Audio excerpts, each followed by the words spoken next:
Әдеттегідей ат көлігімізді сайлап таңғы 6-да жолға шықтық. Астана Балқаш арасы тура 600 шақырым. Зырылдап отырып түскі 12-де қалаға жеттік.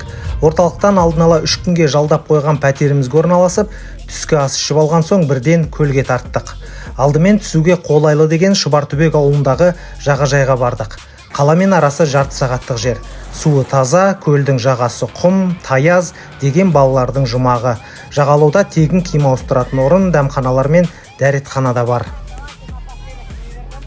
Біраз сергіп алған соң кешкі астан кейін түнгі Балқашты аралауға шықтық. Қаланың орталығына жөндеу жұмыстары жүргізілген сияқты, дегенмен газон мен жасыл желек жетіспейді.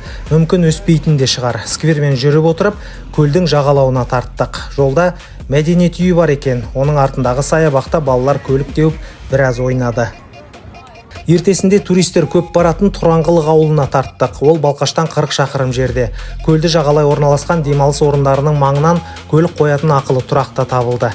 Бұл жағалауда құмды, таяз және суы таза. Мынандай пирс де бар екен.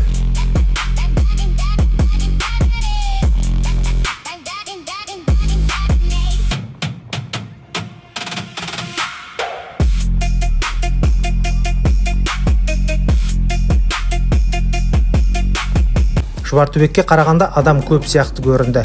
Бағалары да сәл қымбаттау екен. Саяхаттайтын катерлер, аттракциондардың түр-түрі бар. Біреуіне бізде отырып көрдік. Кешке дейін суға түсіп, күнге әбден күйдік. Балалар мәз әйтеуір.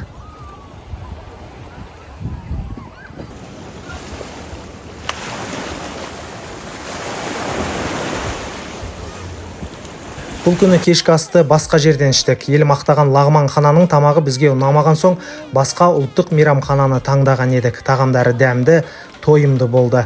Одан кейін түнгі қалада серуендеп балаларды аттракционға отырғыздық.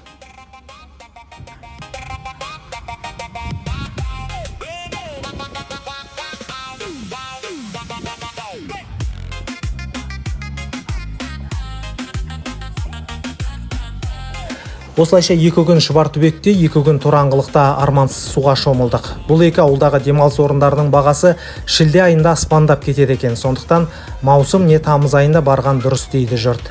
Осыны көкейімізге түйдік те кешке қарай астанамызға оралдық.